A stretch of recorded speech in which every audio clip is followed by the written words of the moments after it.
As dit kom by kerke en aanbidding en godsdienst, dan is daar soveel verskillende style en smake en gebruike. Die een hou van orgelmusiek, die ander een hou van 'n band. Die een sê ons moet net in Afrikaans sing, die ander een sê nee, ons moet in al die tale sing. Die een sê 'n mens moet 'n vaste liturgiese volgorde hê elke Sondag wanneer jy by mekaar kom. Die ander sê nee, anything goes, ons maak soos ons voel, die Heilige Gees ons lei. Die een is stil en rustig, die ander een is luidrigtig. En dit laat 'n mens vra, maar wat is dan reg? Waar is die regte plek? Wie doen dit op die regte manier?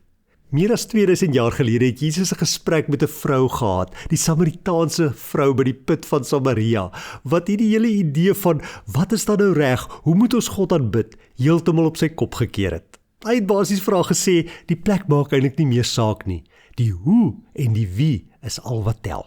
Kom ons kyk wat gebeur het. Ons is in Johannes 4. Om die gedeelte mooi te verstaan, moet ons eers weet waar Jesus was. Jesus sit alleen by 'n put in Samaria.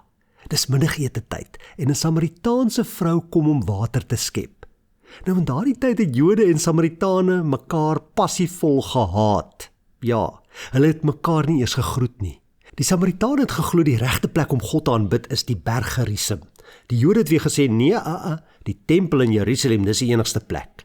En wanneer die vrou by die put aankom, dan groet Jesus haar nie net nie, hy knoop 'n gesprek met haar aan, en in die gesprek ontdek sy, Jesus is 'n profeet. En toe sy dit besef, probeer sy hom in hierdie eeuoue teologiese argument intrek. Sy sê vir hom, ons voorvaders het op hierdie berg gaan bid, maar julle sê Jerusalem is die plek. Watter een is nou die regte ene? En sy verwag 'n debat oor geografie, maar Jesus verander die hele gesprek. Hoor net hoe antwoord Jesus haar in Johannes 4 vers 22 tot 24. Julle aanbid sonder om te weet wat julle aanbid.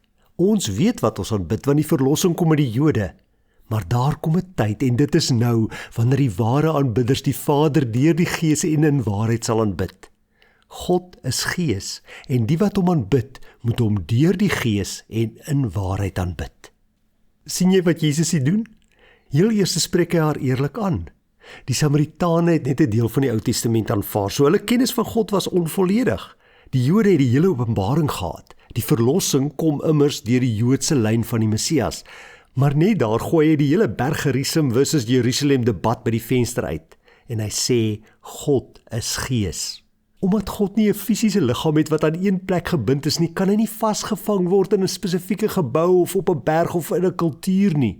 Maar wat beteken dit vir ons vandag? Om God deur die Gees en in waarheid te aanbid. Deur die Gees beteken aanbidding is nie net 'n klomp rituele of reëls nie. Dis nie net om Sondag in 'n kerkgebou te sit nie. Dit moet van binne kom. Dit moet uit jou hart uitkom wanneer jy God aanbid. Dit gaan oor 'n lewende, opregte verhouding met die Heilige Gees. Praat met God met jou verstand, in doodgewone Afrikaans of in Engels of watter taal jy ook al praat. Maar wees opreg. Moenie probeer doekies omdraai of dinge vir hom wegsteek nie, want jy kan dit nie doen nie. Maar gebruik ook die taal wat God vir jou gegee het die dag toe jy met die Heilige Gees gedoop is. Moenie bang wees of skaam wees om in die Gees te bid nie. En wat beteken in waarheid? Dit gaan nie net oor hoe jy voel nie, maar oor wie God regtig is. Want jy aanbid die God wat homself in die Bybel en deur Jesus Christus vir ons kom wys het. Nie 'n God nie. Nie die een wat jy in jou kop dalk opgemaak het of die prentjie wat jy in jou kop het van wie God is of hoe hy is nie, maar oor dit wat hy oor homself in sy woord vir ons gee. As jy God net in die Gees probeer aanbid sonder waarheid, dan raak dit net 'n emosionele saak. En as jy net die waarheid het en sonder die Gees, dan bly dit 'n koue, dooie godsdiens. Jesus sê, die Vader soek mense wat albei bring. Want aanbidding is nie beperk tot 'n gebou op 'n Sondag nie. Dit gebeur elke dag, elke oomblik kan dit gebeur, in jou kar, by jou werk, in jou kombuis, enige plek waar jou hart in opregtheid na God uitreik.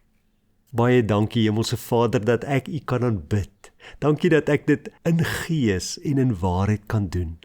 Heilige Gees, salf my lippe, salf my tong en my verstand, sodat wanneer ek met U praat, ek sal weet wat om te sê.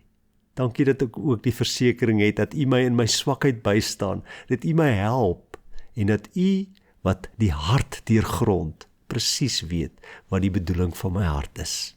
Aan U kom toe die lof, die eer en die heerlikheid tot in alle ewigheid. Daar is niemand soos U nie. Amen. As hierdie video vir jou iets beteken het, like dit, share dit, subscribe as jy nog nie het nie, en oorweeg dit gerus om ook 'n member van die kanaal te word en so deel van die bediening te word wat die woord uitdra. Totsiens.